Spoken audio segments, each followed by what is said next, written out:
Hi, hello, what is up? Welcome back to the For the One podcast. If I have never had the honor and privilege of meeting you, my name is Myunique and I am your host. And today we have a special guest here with us, which is my husband, Sean. And we are excited to dive into. We're excited to dive into this message because a couple of weeks ago I posted via Instagram how in 6 months of marriage we've recognized some things.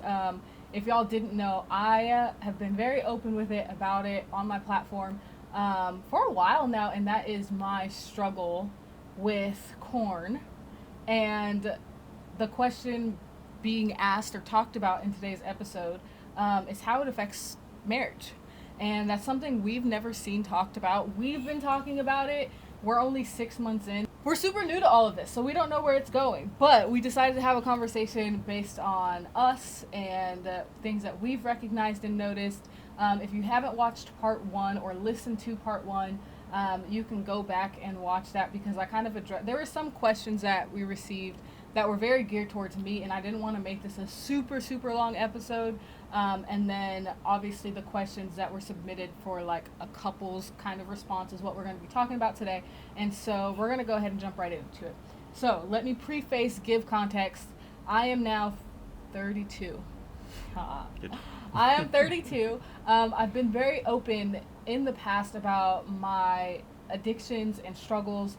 And so I struggled personally from age 9 to about 26 is when I completely just like stopped, I guess I can say, like as far as the addiction part. And then what's interesting is because also you usually hear about men struggling more with corn, and he's never had that struggle from what I would know. Not to the level of an addiction. Like, have I seen it? Sure. Did I dabble as a youngster? Sure, but nothing deep. Yeah. Whereas I literally could not go a single day without watching. And so it's very interesting because, again, I think even amongst marriages, you always hear that, from the guys being addicted perspective. So it's also interesting that I was the one that struggled and you didn't. And so we're going to kind of work through some of the questions that we got submitted. And the first question, are past addictions something that should come up in a dating phase? Yeah, I would say if it's dating, with the intention of marriage at the end of it, you would want to be as transparent as possible because at some point you're planning on asking this person to potentially spend the rest of your lives together. Yeah, I would say it depends on how serious the relationship is. Mm-hmm. And everyone wants to always say their relationship is serious, so they want to delve right into it. But I think context of your relationship matters. And that brings me to the second portion of this, which I already know the answer, but someone asked, how early in the relationship did I mention my struggles to you? As I was doing my research on you is when I found out, like, it's something that you openly talked about in sermons you preached and all that. So there wasn't really a time where you had to sit down and say, hey, I want to tell you about this. It was so much a part of your story that it was. And and that was pretty much what I was going to address is because I live a large portion of my life online and also in our community, et cetera, it's actually pretty known that I've struggled with it. So it's not like I kept anything a secret, but when we started dating, he went through this like delve or deep dive into my Instagram, and obviously it's posted on Instagram. I've been on podcasts where I've shared my story, et cetera. So it was something I think he kind of already knew pretty early on. And again, I'm not shy in sharing my story. So as far as like a timeline, we can't really address that because he knew about it since then. So, the next question. What boundaries pre-marriage did you take to prevent anything from happening? As it relates to the corn? Yeah. Okay. I think I wanted to include this question because I obviously am not the problem. That sounds so weird.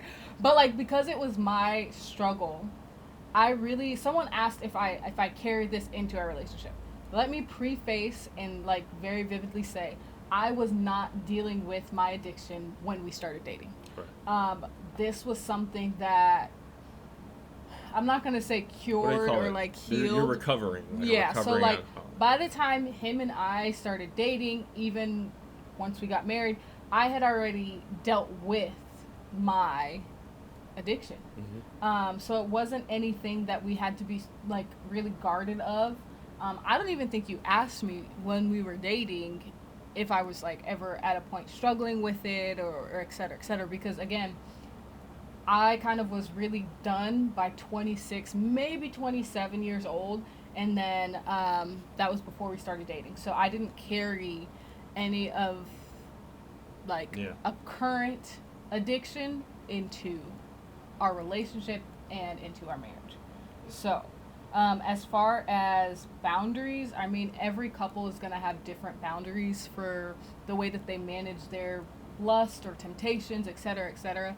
I was the one always playing around and trying to tempt him, so obviously we did have boundaries. I used to call him Mr. Guardrails because he was always about like, no, we're not doing this, no, we're not doing this. And I would play with fire just a little bit just to see how much I could get away with. And he honestly was the strict one of like, no, we're not going to do that. No, we're not going to do that. So I think... I mean, that's the closest thing we had to a response to it, but it wasn't specifically about corn. It was about just how you're wired, your personality. Like, you like... When you feel safe-ish, you like playing with fire because you think you're safe. And I felt like it was my job to ensure that safety and to not take advantage of it. So that's why I tried to be, Mr. Guardrails or whatever. But yeah. Do you think it's okay for your spouse to be an accountability partner? Yes. Keyword spouse. Mm-hmm. I think that if you were asking a boyfriend or girlfriend to be an accountability, that's a tricky... Because there's some people who may find it entertaining or attractive for you to keep that addiction. And so, if I were a boyfriend, even a Christian one, there could be a temptation like, hey, I'm going to be your accountability partner, but like, I ain't mad at it. There could be that mindset. As a spouse, somebody who's committed to you physically, emotionally, and spiritually, I am deeply incentivized to make sure an addiction like that does not come back or take you back over or whatever. So I'm much more proactive about it. Okay. We're going to get to some of the harder questions. Those are the easier ones. Okay. But, okay. Right off the bat, how does corn affect your relationship and how do you deal with it in marriage? It created a ton of misaligned expectations. So, right off the bat, I think as some people could assume, and I had this assumption, when I was aware of, her having that past struggle, my assumption was that she was this, like, firecracker ready to just go all out and be wild and all that stuff. And because of her personality, she kind of... She vibes that way a little bit. And so once we were married, I actually thought I was going to have to almost hold her back a little bit from wanting to reenact her only exposure to what intimacy and love would look like. And that I was going to have to play this role of, no, this is what it actually should look like, and blah, blah, blah. And for the record, because we recently had a conversation with some friends, shout out to the Clocket crew, because I don't know if you guys did not know, and some people know based on some of the questions I got, I was a virgin when we got married. So I'm going to clarify that that's important. I was, again, super addicted to corn and the other word, but I was a virgin when we got married. Yeah. And so... Which is why I said your only exposure to what intimacy, what you may have thought intimacy should be. Yeah. After we were married and we finally had the spiritual, emotional, physical freedom to explore all aspects of intimacy and all that, shut down is a strong word, but she withdrew almost immediately, and I was not expecting that. I And, think yeah. for me, definitely skewed my expectations because corn is not love. And I think so many times people think that because they see what they're seeing. It's like, oh my gosh, it looks so passionate. It looks so, it's entertainment. You know what I mean? And it's horrible. And so I think for me, I definitely came in with such a skewed mindset of what it was supposed to look like. And so that was by far one of my biggest struggles. And so it's going to kind of lead into the next question, which is, does corn affect the expectations you and your partner have in sexual intimacy? And Yes. we learned really early on the answer is yes. And again, a lot of it is on my end, is because I, for over a decade, close to 2 decades, had seen this, what sex and like love should look like through a screen, and it's just not the reality. And so it definitely affected the expectations that I had going into sexual intimacy, et cetera, for a long time. But like, it was actually, I've read stories about how if you struggled with this kind of addiction when you were younger and into even teenage years, early adulthood, like I've always read stories of how you would struggle, but I didn't realize the depths of it until we got married. And I remember like there would be times where I would just be sitting there with him and I would be like, I think this is the corn. Like I think my mind is now shifting, and that was a deep struggle early on, for me, of just like, oh my gosh. And there was also a lot of insecurity. There was a lot of not knowing what to do or where to start. Yeah. Making sure to not show any frustration so that it wouldn't break your spirit and you'd be like, I don't want to do this anymore. I fail at this. I fail as a wife or whatever. We talked a lot. Yeah. We talked a lot before and after of just me processing a lot. So definitely does. And let me affect. say, because we're keeping it real, right? We're keeping it real. Thank God that I'm a fairly confident person, Yeah. because everybody knows in those type of situations, that's where if you do have any insecurities, they can really flare up. And, even as a guy or whatever your role is, you want to feel like things are reciprocated. You want to feel wanted. You want to feel even pursued, or, like everybody kind of circulates in these roles. But to be in a role where like she wasn't ready to do those things, I had to make sure I wasn't feeling a certain way and like do you And even want me? Or, yeah. And to that, your partner really matters. Yeah. Like, thank God that he walks with the Lord and has an understanding of grace and patience, because he was super patient with me throughout the whole process. And I think that helped calm my anxieties in a way that, again, like he had said earlier, like it was a safe space for me to figure out my body, process thoughts, et cetera, because I can't imagine being with someone that doesn't care about those little things. Someone asked, do you still have images in your mind, and how do you say no to them in marriage? Have we talked about this? Little bit. So I will say, I do not struggle deeply with images. As far as what I used to see, they're still there. I mean, some of it. I would say maybe like 3%. But if the question is like, have I been like in my head replaying corn? No.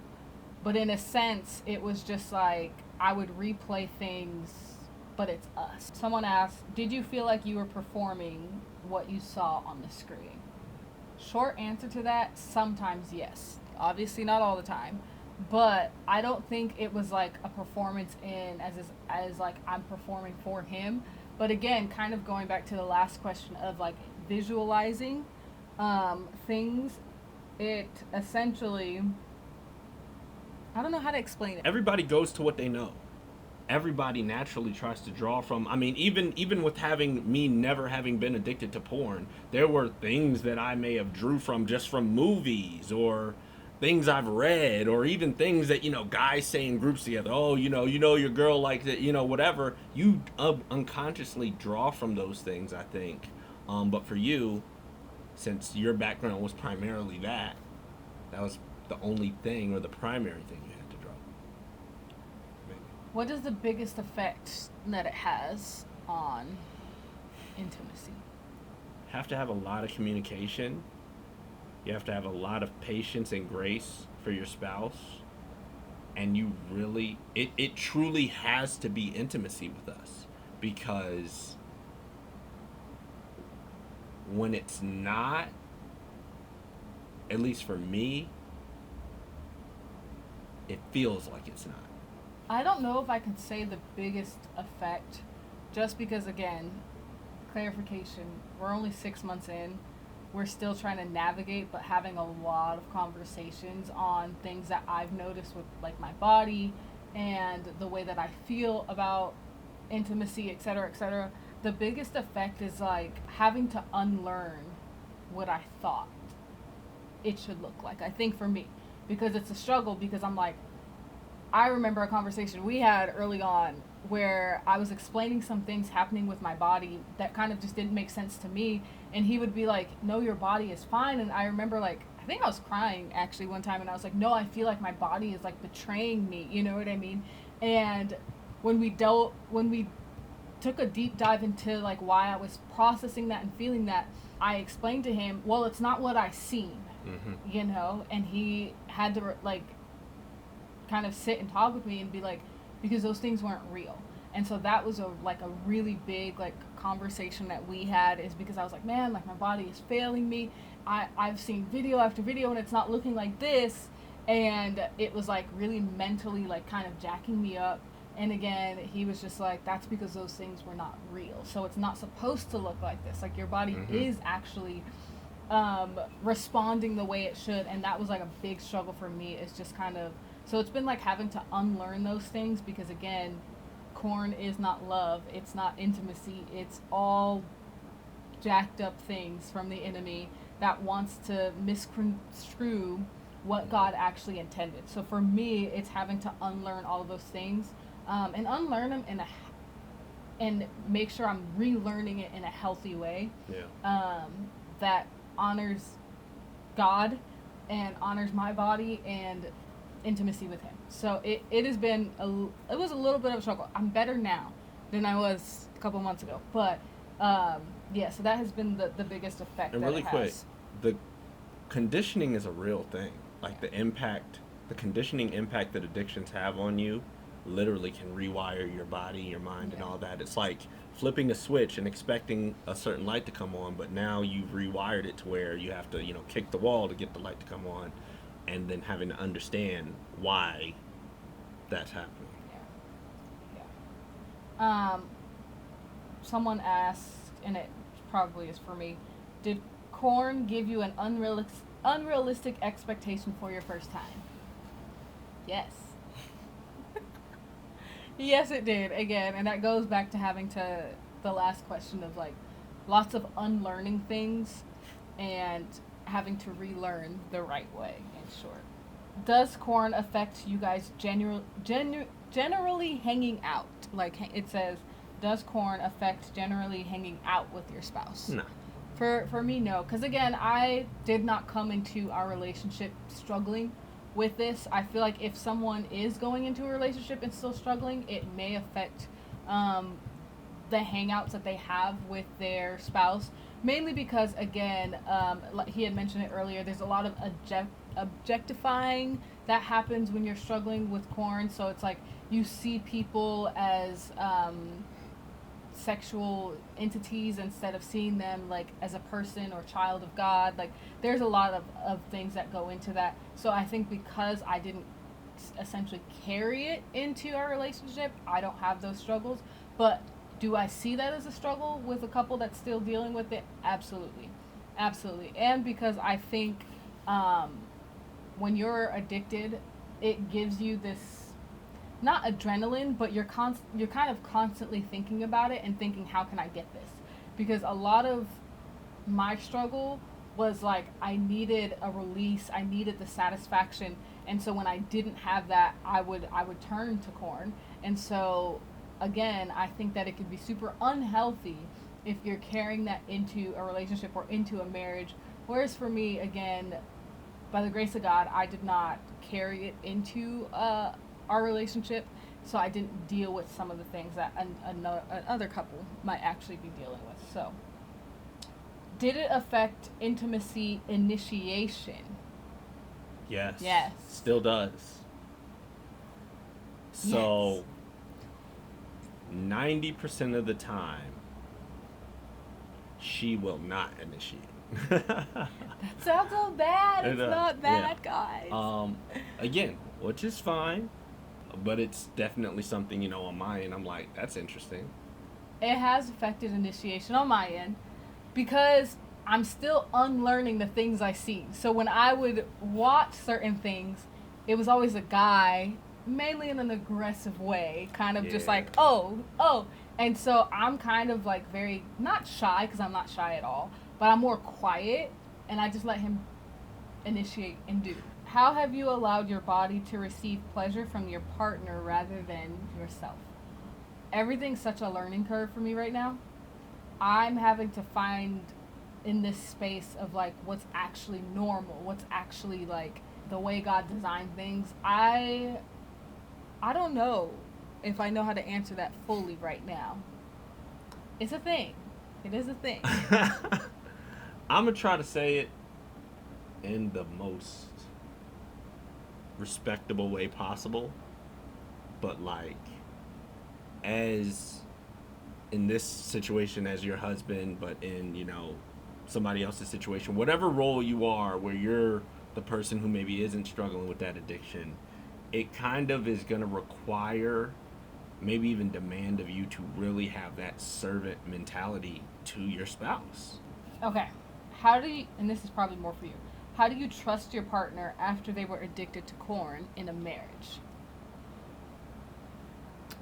I mean, obviously, if we're talking about a relationship that's founded on Christ, that addresses not only corn addictions, but any addiction, anything about your old self. Um, there should be a degree of trust, not so much in you, but in the work that the Lord has done in you, and that you are now a new creature. Do we have moments where we let our flesh still flare up and this and that? Sure, but you are not that person anymore. So I'm not saying, oh, I don't have a trust, I trust her fully. I'm just saying I trust the Lord, and I trust his work, and I trust his continuous sanctification. The only time I may feel away is if I feel like I'm seeing her start to develop a distance with the Lord. And then that's going to make me say, well, if you're becoming distant with the Lord, how are you keeping the old you at bay? What if I was currently still struggling? What approach would you take as far as trust? Again, in the Lord, or just because you can have struggles in the Lord, I think. So if I were, say, hypothetically speaking, of course, if I were still watching like on a daily basis and still struggling. Okay, I'll put it like this. If you were in that place when we met, I would definitely have held off on any serious conversations about marriage until that was addressed. If you, say, relapsed and you ended up in that space after we're already married, then my job is to be a support to you in it. I mean, what other options are there? This is a whole nother topic. I don't believe in divorce. I don't believe in, we're one. If you relapsed and you're having a struggle with an old addiction, then I'm going to draw on the Lord's strength to try to walk with you until you're back out of it. If he delivered you before, I don't know. Yeah. And that's actually the next question. There's two parts to this next question. How did you overcome it, and how does your partner support you? I talk about overcoming it in part 1, so you guys can play that back because it's a lot of detail. I don't need to go into it right now. But to specifically address the question of how does your partner support you, full transparency here. Since we've been married, I have watched one time. And I felt horrible, as I would. I cried, and I think you had gotten home from work. And I was just like kind of sitting in a corner crying because I was like, do I tell him? Do I not tell him? I was like maxed out, stressed, just anxious. There was a lot of things that played into my horrible decision to watch. And I told him once he got home, once we had like a moment to ourselves. And honestly, I mean, I don't even think I said anything. I think you asked me because, again, you've known that it was a struggle. I just kept saying I did something really bad. And then he asked me, and I was just kind of like, yeah. And we sat on the floor and we prayed. And then you told me it was okay. So I want to be very So careful. that's to address the support. I want to be very careful because it's deeper than just that. Yeah. I want to be careful in how I say this, but sin is sin, right? And there's some people who could be watching and they're like, oh, thank God I don't, I never had that struggle. Yeah, but homeboy, you may be addicted to video games.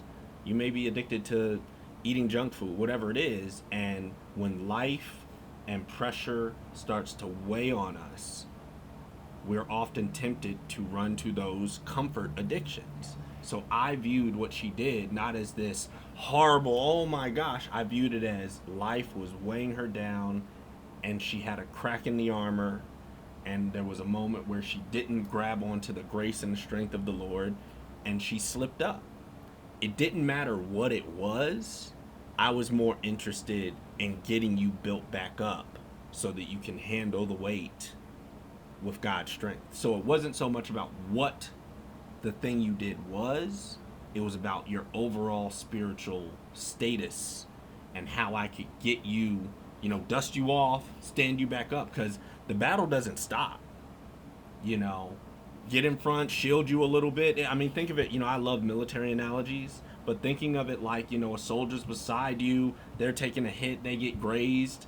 How would you handle that situation? You're not going to sit there and judge them and be like, how could you get shot right now? We're in the middle of battle. Blah, blah, blah. No, you're going to do what you got to do the tourniquet, do this, do that. Get them battle ready again so that you all can continue to advance. That's my mentality about it. Yeah.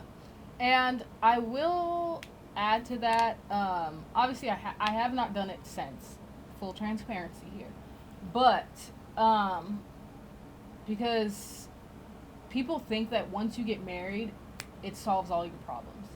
And it does not. I think marriage has actually, exposed more of like the hidden problems and things versus like, oh, you're married now, so that means you're never going to struggle with less. Oh, you're married now, so you're never going to watch porn again. Like, I feel like that is just baloney. Marriage did not solve my lust problems. It just exposed it. Marriage more. gives you a mandatory accountability partner because you got somebody in your business all the time who sees stuff from a perspective that's different from you, and who's going to say, hey, do you think that's okay? Do you think that's right? Are you struggling right now? Yeah, so it just exposed more. Have I been tempted more than that one time? Yes. To say that it just goes away is ludicrous in my opinion, but it's something that I daily have to actually like surrender myself to the Lord. I have to surrender my body to the Lord, my thoughts. Like, I am in deep prayer all the time of like, okay, God, I'm mentally struggling with this and that, you know what I mean? And again, we have open and honest conversations when those things come up, and we're very like talk through it kind of thing, so it doesn't just go away.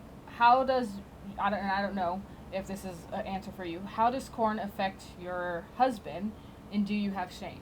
I did have shame a little bit early on, not as much anymore because again, we talk a lot through stuff. But yes, I did carry a little bit of shame, mainly around the conversation of my body is not doing what I want it to do, because it's not just about my pleasure and things for me, it's also him. And so I felt like I was giving like a -5 on a scale of 1 to 10, and I just felt like it wasn't good enough for him. But again, we had lots of conversations, still do have conversations about where we're at with that. But yes, that was something I carried into it. Does it affect you, like now being married? I mean, in the ways we've talked about, but to be honest, for me, there are worse things you could have struggled with. There Yeah. are, you know, and I'm not going to use examples because I don't want anybody to feel, any kind of way. But, like, yeah. And again, it does not, it's not a solve everything problem. You know what I mean?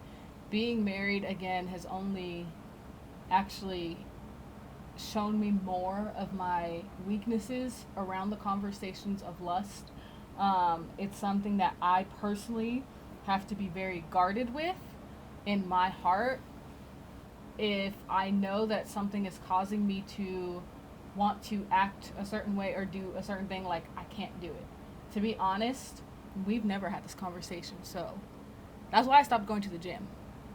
I didn't stop going to the gym because I was lazy. I am lazy to an extent, but I actually had a conversation with Shalom and Faustine because there was a season in my life where I was like, I'm gonna work out because I'm fat and all these things, and I was like at the gym, but I noticed I started wandering. Mm.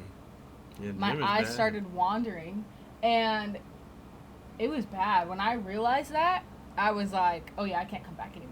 And we never talked about it. You would ask me like, why'd you stop Mm-hmm. going to the gym? And I don't even know. I was just like, it's That's just not real. for me. Blah blah blah. Like we'll walk. We take walks. We walk the dogs. Blah blah blah. But honestly, the reason I stopped going is because I could see areas of me falling into my problems with lust. I could see me falling into a situation, and I was just like, yeah, I can't do that. Like, I realized in that moment, Mm-hmm. actually, that I'm not strong enough to be in this situation. Mm. And I had to remove myself. That's why I personally stopped going. Wasn't for any other thing, but I was like, this is the lust coming back up. Mm-hmm. And it wasn't that anyone approached me. I've never talked to anyone at the gym, never did any, like, I was not friends with anyone. I literally go on, put headphones, da da da. But when I started to notice just my thoughts, I was like, I'm stepping into dangerous territory, and I am Mm. not equipped enough to be in this environment. And so I stopped going. And I remember telling my friends Shalom and Faustine, and they were like, "Whoa." Because it takes a lot to say, I actually can't put myself in that situation because I know my struggle. When I first told someone about my porn struggle, I was about 17 or 18. I was in youth ministry, and it was my then youth pastor who taught me, others may, I may not. And that's something I've just carried throughout my whole life. She got it from a book, and it's this saying that other people might be able to do that, but I can't because I know my struggles. Other people may be able to live a gym life where they're going every day, having friends, da da da.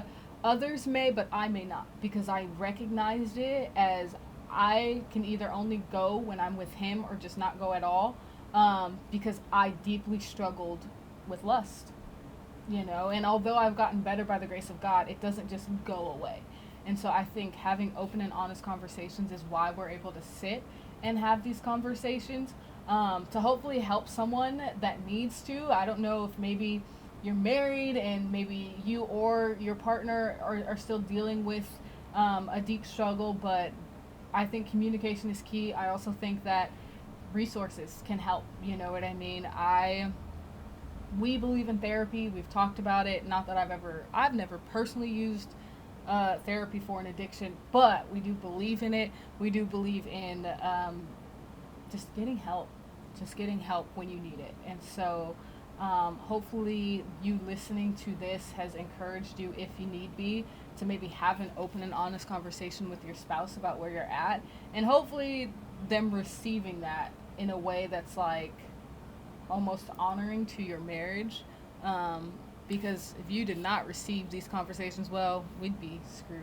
But, And I want to respond to what you said about the gym real quick, which is like, there's some people who are going to watch this, and as soon as you say that, they're going to feel a little conviction.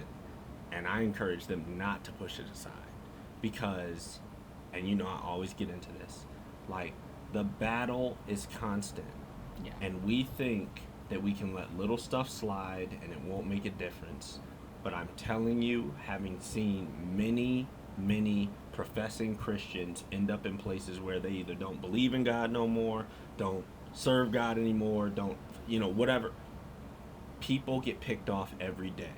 And it starts with the small decisions. It starts with ignoring the little convictions, because that's going to reflect where your heart is.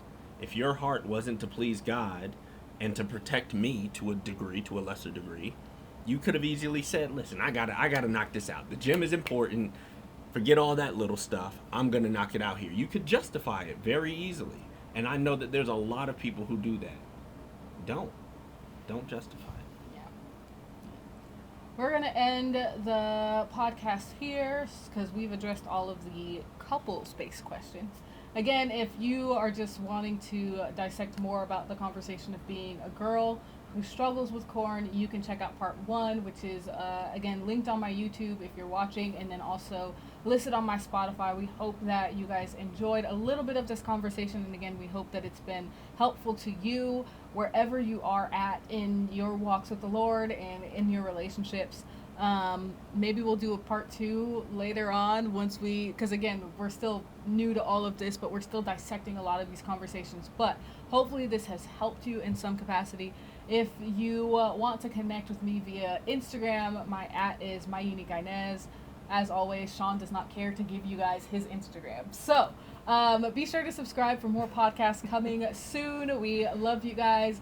We'll catch you in the next episode. Bye.